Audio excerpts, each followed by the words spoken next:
لقطات ما خدتش بالك منها في ماتش الزمالك والاهلي.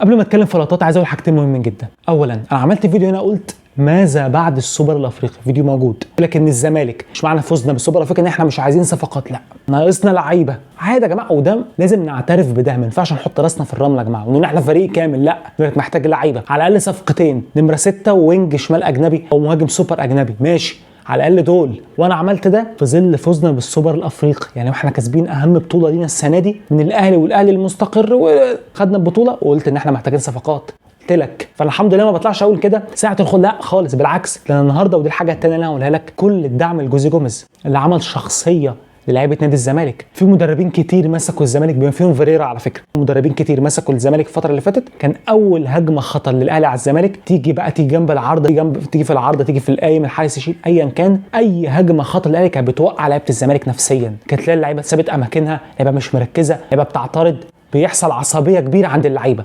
لكن يحسب لجوميز لتاني ماتش على التوالي او ثالث مباراه على التوالي او حتى الرابعه، بس خلينا نقول بالذات ماتش الدوري 2-1 والماتش بتاع السوبر الافريقي بعد هدف الاهلي من ضربه الجزاء الغريبه اللي اتحسبت لاكرم توفيق دي، بعد لو الناس فاكره ياخد اللعيبه يقلل العصبيه، يوجه تركيزهم في المباراه، دي حاجه نفسيه بعيدا عن حتى الفنيات والتكتيك. ولكن جوميز والله العظيم بظل الازمات الكبيره اللي شايفينها في نادي الزمالك على مستوى اللعيبه والفلوس، وانتم عارفين طبعا ازمات نادي الزمالك واخرها ازمه دونجا وشلبي وكابتن عبد الواحد، وانا قلت لك ان في لعيبه ما كانتش عايزه تلعب المباراه، ومدير الفني كان متضايق جدا، وقعد لدرجه انه كان في يوم اداهم فري يطلعوا يعملوا شوبينج وبتاع لو الناس خدت بالها، يعني لان هو كان مضغوط جدا واللعيبه مضغوطه جدا والاداره مضغوطه، وهو كان مشغول باللعيبه بتاعته دونجا وشلبي، وقال انا مش عايز العب الا من غير رجالتي، وده الطبيعي على فكره، بس للاسف الشديد اضطرينا ان احنا نلعب لاسباب بقى كتير ماليش دعوه بيها والناس عارفاها، اسباب اكبر اصلا من الزمالك والكوره بس مالناش دعوه بيها دلوقتي. فبعد كل الازمات دي والاهلي ما عندوش اي مشكله خالص، لعيبته موجوده، مفيش غيابات، استقرار فني واداري، ومفيش اي مشكله خالص عند اي حد نهائي، وفي الاخر وصلنا 120 دقيقه مع الاهلي وضربات جزاء وركلات ترجيح. ولو كان كونراد شاط قبل شيكا، الناس بتقول يا جماعه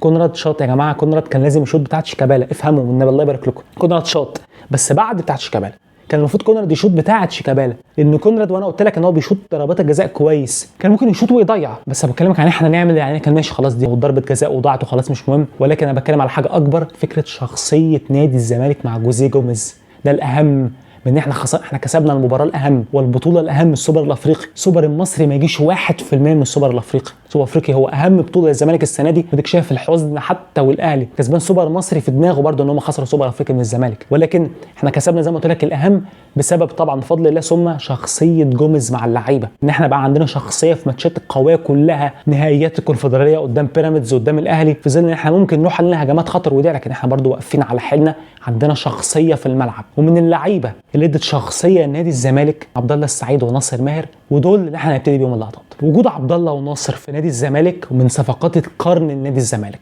على مستوى زي ما قلت لك ان هم نفعونا على مستوى الشخصيه، شخصيه قويه جدا الاثنين، وعلى مستوى بقى الاهم وده اللي يهمني الفنيات، الاثنين دول لو ما كانوش موجودين في اغلبيه ماتشات الزمالك كنا ممكن نخسرها، اذا كان سوبر افريقيا كنا ممكن نخسره، ماتش الدوري قدام الاهلي، ماتش بيراميدز، الماتش ده كنا ممكن نخسره في ال 90 دقيقه، حتى مش هقول لك سيبك من ركلات الترجيح فيها جزء كبير توفيق وحظ، لكن كنا ممكن نخسر في 90 دقيقه، لكن وجود الاثنين دول هم اللي مخلين الزمالك شكل وشخصيه وهيبه في نص الملعب. نبتدي بقى باللقطات وده الاهم، الكره دلوقتي مع حسام عبد المجيد، بصوا بقى هنا ده عبد الله السعيد اللي في الصوره ده يا جماعه، ولا في الدايره ده بيتحرك بالعرض عشان يسحب معاه مين؟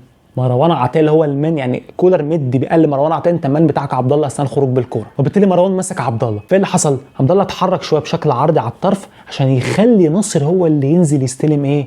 حر لوحده تماما. عبد الله اتحرك بالعرض، فعلا حسام لعب الكره لمين؟ لناصر ماهر. بصوا بقى الكيمستري اللي بين الاثنين، اول ما ناصر ماهر استلم مروان عطيه طبعا هيروح يضغط عليه، ناصر ماهر لعيب جامد قوي هيلف بجسمه ويروح هيبقى انفراد او يعمل اسيست، فعمل ايه مروان؟ طبعا ساب عبد الله وراح لناصر، ناصر طبعا عارف كده، فعلى المغمض ناصر اول ما جات له الكره اداها لعبد الله سعيد بالعرض، عبد الله سعيد اداها ناصر ماهر، ناصر ماهر لف بجسمه لعبها لشحاته لجوه، شحاته خد الكره لزيزو، زيزو شاط جت كام بالعارضه، وبقت هجمه خطر لنادي الزمالك، والاهم من هجمه خطر ان احنا طلعنا بالكره تحت ضغط الاهلي اللي ماسك لعيبه نص ملعب صح، ضغط صح، لكن ناصر ما تحرك عبد الله سعيد بالعرض عشان يفضي مساحه لناصر ممتاز، وقدره ناصر وعبد الله على الخروج بالكره تحت ضغط حاجه تدرس، وفاهمين قوي انا لما هاجي هنا ده هيجي هنا، فانت تتحرك هنا فادي لك، فاهمين بعض جدا وفاهمين كوره اصلا، ولاعيبه كبار قوي قوي قوي. بص نفس الكوره مع لاعب مختلف، الكوره مع حسام عبد المجيد برضه بص بقى هنا شحاته برده بيتحرك بالعرض كانه عبد الله السعيد، بص بيتحرك بالعرض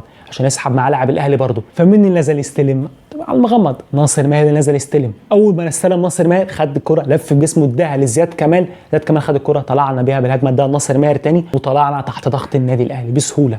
ده اللي بكلمك فيه، قدره بص ناصر مع شحاته، قدره عقليه مرعبه ناصر ماهر على ان هو يعرف امتى ينزل يستلم، امتى يطلع بالكوره، امتى يطلعنا تحت ضغط الاهلي. انا شفت محللين بيقول لك الاهلي كان بيضغط بقوه، الاهلي كانش بيضغط بقوه يا جماعه. الحظ الاهلي ان زياد كمال وشحاته كانوا بيلعبوا. هتقول لي شحاته شحاته ثغره كبيره على مستوى الخروج بالكوره يا جماعه. انا بقى رميت الكلمه ورميت الجمله وهتلاقيها كان بعد فتره شحاته افضل بكتير من زياد كمال، بس الاثنين عندهم نفس المشكله في الخروج بالكوره. ممكن شحاته مثله انه فايتر شويه ولكن عنده مشاكل الاندفاعيه، وهجيب لك دلوقتي بالصور، مش هقول لك كلمه لما اجيب لك صوره. فزياد كان بحظ الاهلي ان دونجا ما كانش بيلعب، دونجا اثر على الخروج بالكوره. يعني كده مهمه الاهلي على فكره، اقول لك على حاجه، الاهلي سايب زياد كمال وشحاته يستلموا ليه؟ عارف ان هم مش هيقدروا يخرجوا بالكوره، لعيبه ما عندهمش كرياتيفيتي، مش هيقدر ان هو يدي كره قدام، ما عندهمش الفكر ده اصلا للاسف. بالذات زياد كمال اقل بكتير من شحاته في ده. يعني شحاته ممكن يبقى قابل للتطور اكتر بكتير، كورته عنده كوره، لكن الاهلي كان بيسيب زياد كمال يستلم، اطلع بالكوره يا باشا زي ما انت عايز. فدي مشكله كبيره جدا. ناخد مثلا كوره لزياد كمال، الكوره دلوقتي مع زياد كمال، بص بقينا جنبه عبد الله السعيد فاضي تماما، يقدر بسهوله يديله باص ونطلع بالهجمه. زياد كمال فاضل واقف بالكوره متوتر من ضغط الاهلي، تاني متوتر من ضغط الاهلي. لعيبه الاهلي ضغط عليه قطعوا منه الكوره، راحت لامام عاشور جرى على ال 18، زياد كمال عمل معاه فاول خطر جدا وكانت هجمه خطر جدا، والكوره اتلعبت فاول بسبب ايه؟ عدم قدره زياد كمال على الخروج بالكوره تحت ضغط. كان بسهوله ده لعبد الله، لكن هو ما عادش قادر، قدراته ان هو يطلع بالكوره تحت ضغط صفر، فاثر على نص ملعب الزمالك. شحاته كلاعب افضل بكتير من زياد كمال، وزي ما قلت لك فايتر اكتر منه وكورته حتى افضل، ولكن كان عنده مشاكل في المباراه. منها مثلا المشكله دي الكره مع عواد، ماشي، لما زياد كمال طلع شحاته بقى هو النمره 6، الكره زي ما قلت لك مع عواد عايز يعمل تمريره لشحاته النمره 6، طبيعي والمنطقي شحاته يبقى واخد باله ان في لاعب جاي في ظهره، الاهلي سايب شحاته يستلم.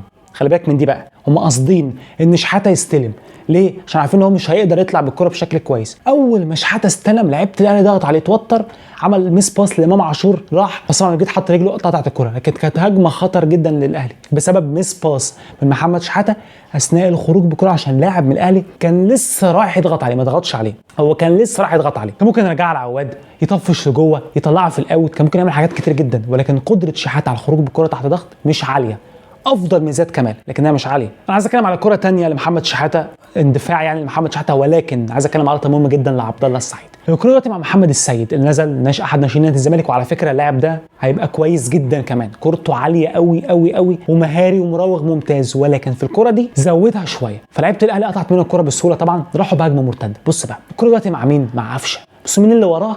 عبد الله السعيد. وقفشه ايه؟ خلي بالك من دي، قفشه لسه نازل، عبد الله السعيد بيلعب من الدقيقه الاولى، خد بالك من دي، لو عنده 40 سنه عبد الله السعيد بيلعب من الدقيقه الاولى، وحط تحت دي مليون خط. جرى قفشه طبعا بالكره رغم ان هو سريع ورغم ان هو لسه نازل وانه بسرعته لسه مش سنه مش كبير، كل ده ايه اللي حصل؟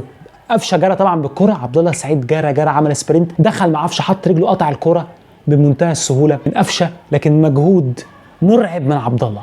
الدقيقه 105 يا جماعه، الكره دي لو في الدقيقه الاولى او الثانيه هيبقى عنده ذهول في سن عبد الله وكل ده، لكن في الدقيقه 105 دخل على لاعب مهاري زي قفشه، شويط زي قفشه، ذكي زي قفشه، خد بالك من دي، ويجري يعمل سبرنت عبد الله ويسبقه ويحط رجله ويقطع منه الكره، لدرجه ان قفشه ما توقعش ان عبد الله هيجيبه. الدليل ايه؟ لو قفشه كان متوقع كان يعمل تمريره من بدري، هيشوط من بعيد، لكن لا، هو في دماغه ان مفيش حد ورايا، لكن لا، اللي كان وراك هو الاسطوره بيرلو نادي الزمالك عبد الله السعيد. عبد الله السعيد وعواد وبنتايج وحسام عبد المجيد عملوا ماتش جامد جدا جدا جدا جدا، وناصر ماهر طبعا. المسوسي دي اقل ماتش للمسوسي من شهور، طوال المباراه سيء، عدت منه كره لوسام ابو علي غريبه جدا، ضيع ضربه جزاء بشكل غريب جدا، شايطها وحش جدا المسوس جدا، يعني نفس السوء بتاع شيكابالا في تسديد ضربه الجزاء. ولكن المجهود اللي بيعمله عبد الله السعيد يا جماعه، امام عاشور على الدقيقه 60 فيص، امام عاشور في الدقيقه 60 سلم نمر، خلاص مش قادر يلعب، انت متخيل؟ وعبد الله ما شاء الله ما شاء الله 120 دقيقه مجهود مرعب، وكمان شاط رجل الترجيح وجابها جول. في كوره ثانيه تبين لك قيمه عبد الله السعيد في الدفاع، وطبعا الطلوع بالكوره جبتها، واجيب لك ثاني كوره في الدفاع، الكوره مع امام عاشور، خد الكوره امام عاشور دخل لجوه الملعب، بص بقى هنا ومعاه بنتايج، طبعا امام عاشور سبق ورمى الكوره قدامه، لقى مين في وشه؟ عبد الله السعيد العظيم الاسطوره عبد الله السعيد، قطع منه الكوره من غير فاول، على فكره امام عاشور راوغه، ولكن عبد الله السعيد بذكاء حط رجله، يعني توقع مراوغه امام عاشور وقطع الكوره. مش بس كده، ده خد الكوره اداها لناصر ماهر، ناصر ماهر خد الكوره ده لزيزو، اتلعبت بالعرض ضاعت، كانت هجمه خطر جدا للزمالك بدايه من عند مين؟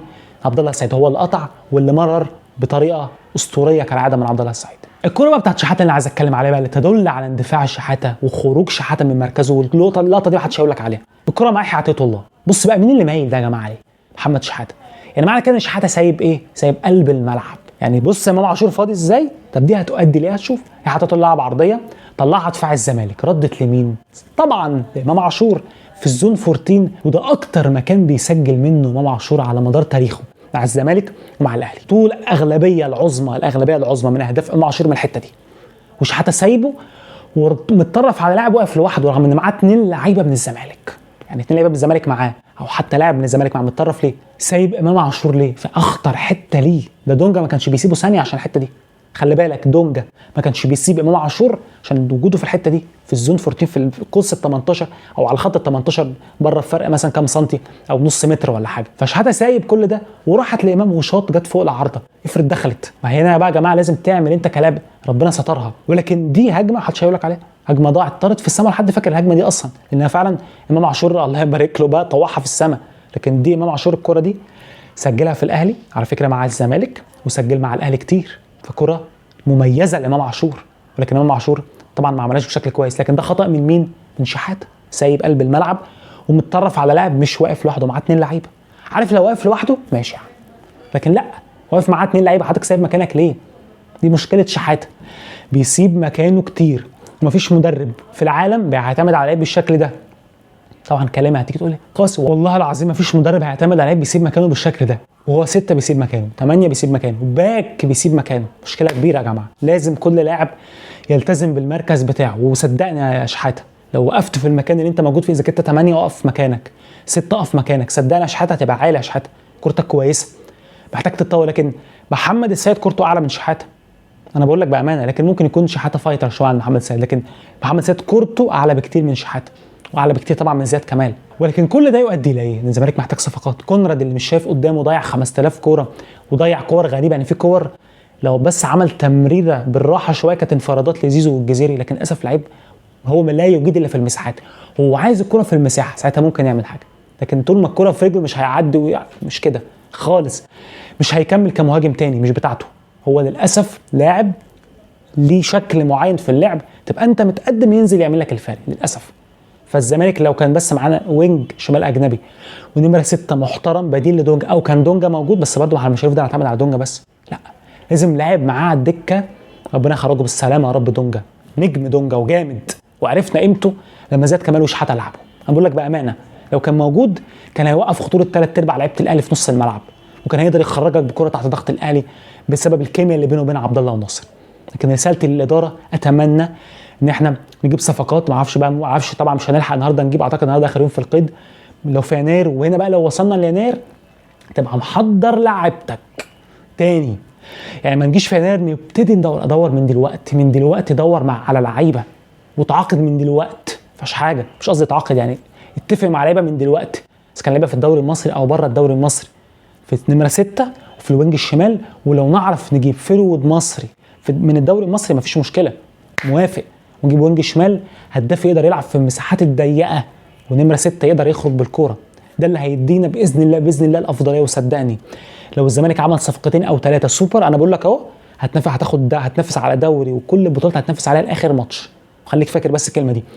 لو ما عملناش صفقات هيبقى موضوع اصعب بكتير قوي. هتبقى محتاج بقى توفيق كبير من اللعيبه، او ان الوينج الشمال عندنا يفوق بقى. يعني ممكن مثلا شلبي يتالق فجاه، او كونراد يتالق فجاه، دي بقى انت وحظك. او مثلا حد من قطاع الناشئين يطلع فجاه نطلعه كده يلعب، ممكن، الله اعلم، زي ما احتاجنا لحسام وبتاع ومحمد السيد. فممكن ده شيء وارد طبعا. توظيف جديد لفتوح، ربنا ان شاء الله يفك كربه، وارد. فكل ده هيصب في مين؟ في صحه الزمالك. لكن لازم نعمل صفقات. هارد لك حقيقي لعيبه نادي الزمالك، لعيبه لعبت ماتش كبير جدا، ماتش عظيم جدا، ولكن خلاص يا جماعه قدر الله ما شاء فعل. ده نتيجه المباراه وكل الدعم للزمالك. واقسم بالله ولا فارق مع، انا يهمني فقط ان انا اشوف نادي الزمالك في المباراه بس. والله العظيم حاجه اللي بتسعدني ان انا اشوف نادي الزمالك بيلعب فقط. وطبعا لما الزمالك بيكسب الفرحه بتبقى الضعف، لكن بس يكفيني ان الزمالك يلعب. وباذن الله ربنا يوفقنا ان شاء الله باذن الله. عجبك لايك، شير، سبسكرايب. السلام عليكم.